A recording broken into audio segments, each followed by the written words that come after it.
የቤተ ክርስቲያን የራሷ የሆነ ሀብቶቿ ምእመናን ናቸው፣ ሌላ ነገር አይደለም።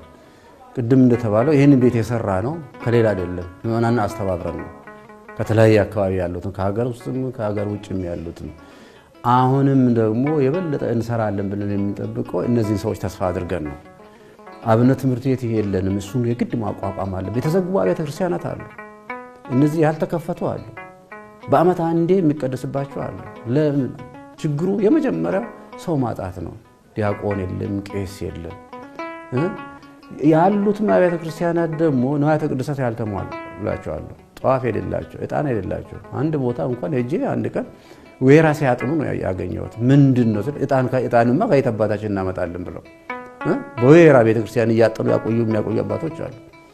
ክርስትና ራሱ ደግሞ 5 ወር 6 ወር ክርስትና ሳይነሱ የሚቆዩ ልጆች አሉ።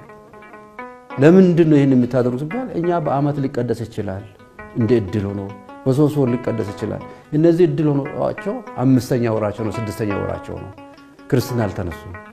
እኔ ግን በቤተ ክርስቲያናቱ ሕግና ሥርዓት ለምን በ80 እና በ40 ቀን አልተጠመቁም ብዬ ነው ከነሱ ጋር ሲከራከር የነበረው።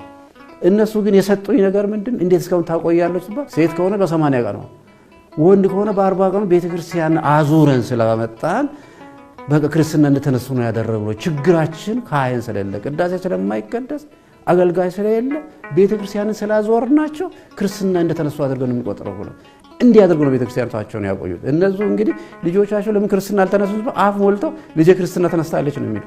በምን በ80 ቀኑ እኮ አዙሪያታለሁ። ወንድ ልጅስ እንዴት ለምን በ40 እሱን ማዙር ያለው ክርስትና ተነስቷል፣ ክርስትና ስም አልተሰጠውም እንጂ ክርስትና ተነስቷል ብለው ያምናሉ። እኔ ምን ያህል እምነት እንዳላቸው በውስጣቸው ማለት ነው።